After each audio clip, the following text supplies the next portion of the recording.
So, what do you know about Freemasonry?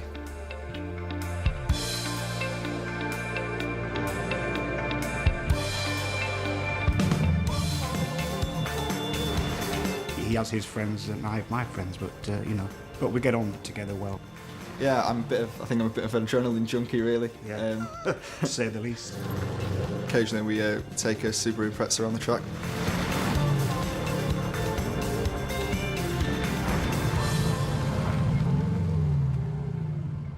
Sam knew that I was a Freemason, but he didn't really know a lot about it. And so I basically said to him, well, why don't you go join and see what it's like? And so he did. It's fun being a Freemason because you get to do stuff that you wouldn't normally do. You know, you're in a society, it's a fraternal society, and everyone's really nice to you, and you all sort of get together and you have a laugh, and there's no preconceptions about because you're young, you know, you're this or you're that. They treat you as an equal, and it's great that you've got, you know, people from different age groups, young Masons and old Masons together.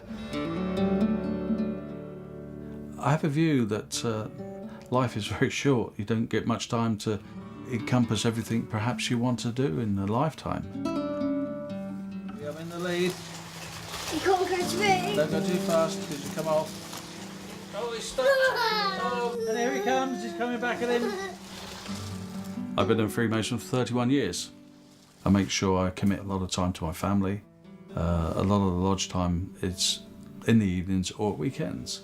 And I won't sacrifice time from my family for Freemasonry. We have a saying, it's family first, then work, and then Freemasonry. It shouldn't be detrimental to our family life or our working life. And I make sure I balance it very well. I was born and raised in Gloucester. It's a small city in the southwest of the UK. My mum's Spanish, my father's English. I'm going to try and get a really good tackle in.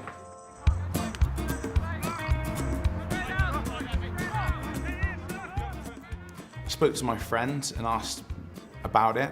He spoke to me in great depth, gave me an insight into Freemasonry, and I thought, that sounds good, that's something I want to be a part of.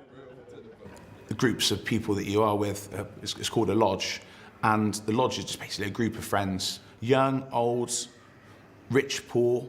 We're all just men that are just having a good time, and people that in life I probably would have passed in the street, never even spoke to, never even exchanged comments, thoughts, or sort of life stories. I run various businesses, a construction company, I'm partner in a recruitment company, and the part of the business that I prefer the most is the Art Behind Bars and Break the Chain, which is a prisoner rehabilitation scheme. This is work that I've done previously before being a Mason. Being a Mason's given me the motivation, skills to do what I'm doing and continue it. I'm Stephanie Chambers, Alistair's wife. Tonight we're going to a Freemasons ladies' night. Initially, before he joined, obviously there was a time where we were discussing it, which was nice, he involved me in. And we discussed it, we looked at things. I was concerned it might take up a lot of his time because we're short of time, 5 children. The business it's quite a busy household. But actually it hasn't. You look at why Freemasonry has been successful. I think it's much more to do with the common desire to behave properly, to look after each other and enjoy each other's company. And all that naturally leads to charity. But Freemasonry wasn't set up originally for charity. It's just been a completely natural byproduct of it. I can give you an illustration that with the Philippines hurricane, it gave £50,000 nearly on day one to the Red Cross. And the fact that it can react so quickly to these disasters is of enormous benefit to the charities which are the recipients. Charity is really important to me. My grandmother's been disabled since she was 18, and so it means a lot to be able to help other people. And I like to get involved as much as I can through my lodge and by myself. For example, last year I did the Movember charity. And there's a lot of things that we do through the lodge as well. We decide who we're going to give money to for what purposes.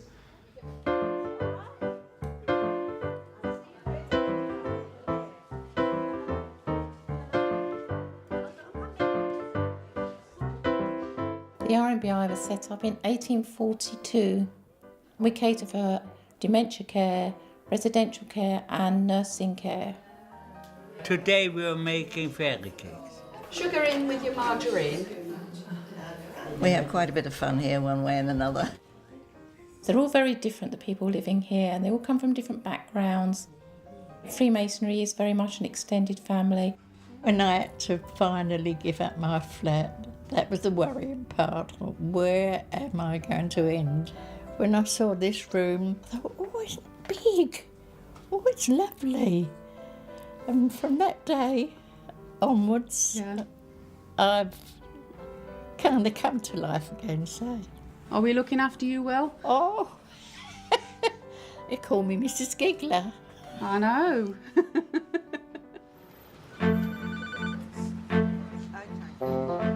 My wife had a serious allergic reaction. I raced her to A&E and they had to resuscitate her. An incredibly frightening experience. As a thank you, we thought, is there something we can do, particularly to help A&E, and particularly to help children who find themselves in such a frightening environment? I discussed that with my Masonic Lodge, and we came up with the idea of TLC, the simple idea of using teddy bears to take out the stress of a visit to A&E. Coming to a place like this is quite strange to them, quite stressful. Teddy bear, soft teddy bear, always softens the blow. You got babies coming in crying and you do everything that you could possibly do. You can pick any colour. When you see their faces, when you give them a teddy bear, it cuts down the assessment time just so you can just take your observations, heart rate, and it just makes them feel better. As soon as you give your teddy to a child, you know, that brings a smile to their face. Most children name the teddy straight away. One guy this morning, young chap, called his teddy hula hoop. So that was cool. We all have the same interests, which is helping other people and an interest in the history of Freemasonry, which has brought us all together. Since I became a member, it's been absolutely clear that history is extremely important. Freemasons' Hall in Covent Garden, our headquarters, was built as a monument to those who died in the First World War. The building is open to the public, as indeed are virtually all Masonic buildings throughout the country.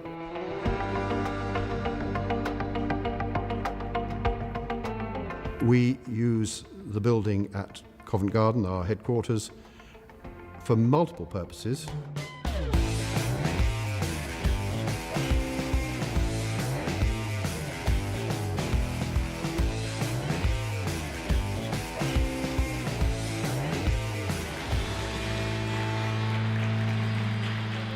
Is Freemasonry right for everyone? I would say yes, as long as you don't carry your preconceptions with you.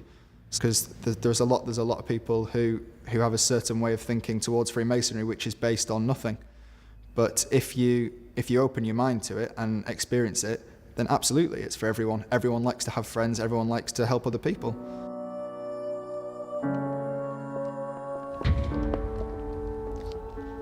It's not about what all the people have done in the past, what you're doing now. It's about what people are going to be doing in the future.